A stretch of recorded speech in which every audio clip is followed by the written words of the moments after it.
Yoni, pink pearl, the magnolia.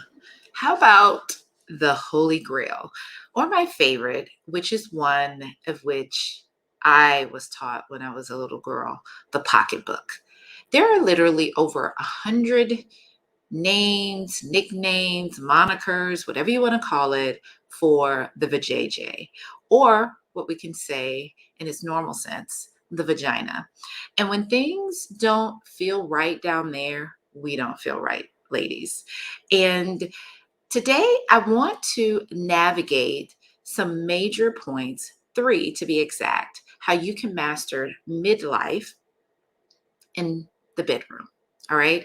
Because regardless of our different roles as women, when our lady parts just don't feel right or things are just not intact, mm, we feel funny.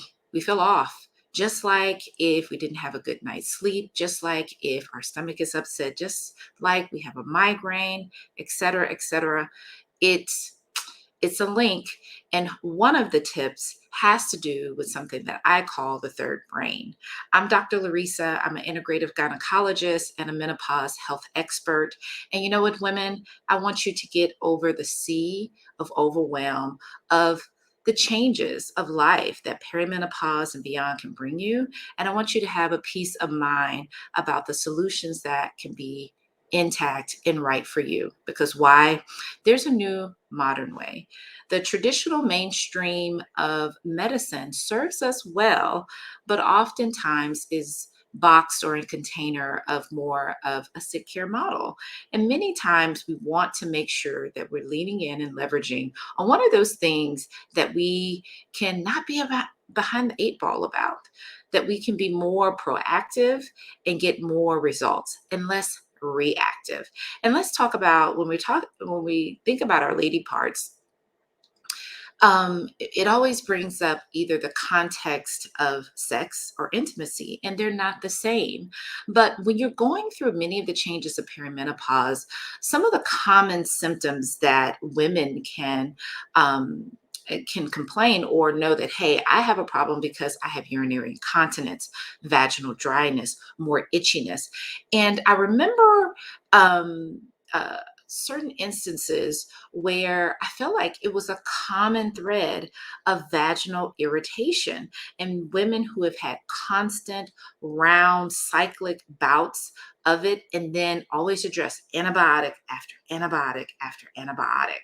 But many times, just knowing the underlying cause of these issues, and especially as we're going through these hormonal declines or these hormonal changes, you want to make sure you're addressing so you can master midlife. Come on. Just like the disconnection, as I mentioned before, the brain, we can be totally disconnected or feel off when you're doing a little wiggle in your seat or you're running to the bathroom or you feel like, hey, I've had to go to the movies and know exactly where the bathroom was or make sure that, hey, I feel like I can get to where I need to go because I'm itching and I'm irritated.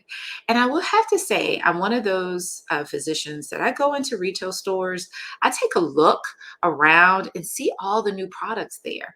And let me tell you something, we have to get into a way where when we start seeing the switch where someone's trying to make cuteness out of Depends underwear in different colors and different patterns, um, that lets us know there is some attention that needs to be drawn to how we feel down there, how we address those. So that brings me to my first part of understanding vaginal pH. Because if we're truly mastering midlife in the bedroom, because it's boardroom, bedroom, and home, we have to take a look at how we address the vaginal pH. So normally vaginal pH is 4.5 for or less. So it's more of an acidic environment.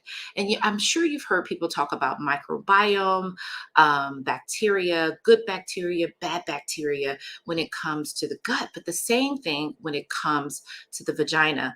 Many women, especially in their reproductive years, may have had a diagnosis of yeast infections or what we call bacteria vaginosis.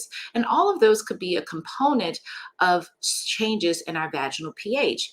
But oftentimes there is a link to other things that we're exposed to, offending agents. And that's the thing. Oftentimes we're trying new things or trying to understand exactly, okay, why am I having this recurrent irritation? And on top of it, as I mentioned before, many women are encountering a lot of incontinence issues, meaning dribble when you pee or peeing a little bit of squirt here or there, and you feel uncomfortable because that's causing a soakness, a kind of wetness in the panty area, and that can also shift and change in our pH. And so, one of the biggest tips that I always like to make sure to understand is what is the most recent symptoms? What are some of the environments that our lady parts are around that makes us more subjective to changes to a shift in our pH? Because oftentimes in perimenopause and menopause, we get a normal increase in that is in that acidity. But anytime you get more out of the range and not around that nice tight middle, there becomes an issue. So always understand what are those significant things that are happening, because that's the root cause you need to take care of. All right. So whether it's addressing um, uh, issues with prolapse or a sinking or a disconnected vagina from the other particular areas of what we call our muscle pelvic floor, can switch around our vaginal pH, which causes uncomfortable lady parts. Okay, so really addressing what could be that offending agent that is causing the change in our vaginal pH and being able to address that. And then I'm going to tell you a little secret that I always do no matter what. So hang on. The other thing is the loss of estrogen. Estrogen has over 100 powerful functions in the body, one of which is in the vagina. And did you know there were three different types of estrogen? And one in particular that is lost in the vagina is has to do with the tightness, the collagen fibers, those areas that make our tissues more plump and moist. And I always say moisture is a big factor in the M's that switch with perimenopause or menopause and beyond. And so oftentimes this can be addressed with either local hormone therapy, which can range in different things just based on what is your history, what is the vaginal canal look like. And then that's another reason. A lot of times we've lost the art of actually taking a look down there. And so I want you to take a mirror and look down there. If things looking a little flat, a little kind of off, or if you've had your physician come to see it, ask, do I have prolapse? Does it look like I have a weakness of the muscle? And most of the time, ladies, we do, even if it's not frankly on exam, because if you've had children or you've lifted heavy objects in your life, there's been some type of elasticity changes because of this hormonal decline. And some of the best things that you can do outside of even Kegel exercises is that I love the wave of where advanced technology comes in. Because with this loss of technology, loss of estrogen, you have advancements where we're seeing that women can not only address it in office, they can really start educating themselves to how these different devices or that's outside of creams that are very safe, that have a nature of connecting with an application or something on a device where you can start training and get the education between your first brain and your third brain and get some of the results that you need that can reduce leakage, that can reduce the shame that comes with vaginal problems, and that you can connect more with the intimate nature of really enjoying sex because you want to master it. You want to be a novice, especially if you've lived all these years. You want to feel like a baby or shameful in the bedroom. Okay. So the next one has to do with a big one, and I call it literally the third eye. All right. And so when we're talking about the third, actually the third brain, and I'm going to put it up here. When we're talking about the third brain, honestly, it makes a big difference of how we connect. And the reason why I call it the third brain is kind of like the third eye. We evolve, right? We connection with the third eye is really understanding those underlying conditions.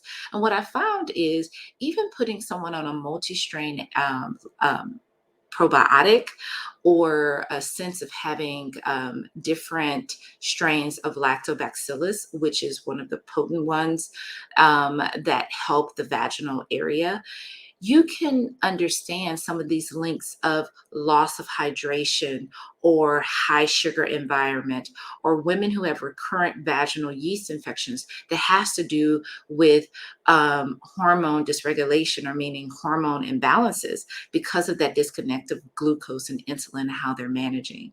All of these things make a big difference of how we feel in the bedroom, and addressing those things and understanding how they connect, and those underlying fillers of improving your vaginal pH, improving the elasticity, or even if you decide to do hormone therapy, which can be done very safely, very comfortably, and get very good results if that fits you. And then also countering and linking that connection of those dots of what are some of the underlying issues that could be linked to your first brain, which is anxiety, depression, or shame of our body. Our second brain, which has to do with our gut, with feeling like, hey, I feel off, or having gut issues or constipation. Because remember, there are three holes down there, and they can be very connected. And once again, affecting our third brain. And when all of these things come together, ladies, we don't want to be a novice in the bedroom. We want to master midlife in a greater expansive area. But most of all is paying attention and being aware of what you can do now, today, and not feel the shame around it. Because I want you to master midlife today and beyond, and feel comfortable and understand that not only there are things that you can use today, but most importantly, there are advances that are happening in the femtech space that are really exciting, that really connects the dots of how you can feel more confident as you enter this era of midlife, and most of all, master what is necessary. All right, I am Dr. LaReesa. Welcome to the L Lounge. And please, if you've had issues or something, comment, subscribe, share, and I'll meet you next Thursday in the Dr. L Lounge, where we're continuing the series of Master Your Life in Midlife. Thank you.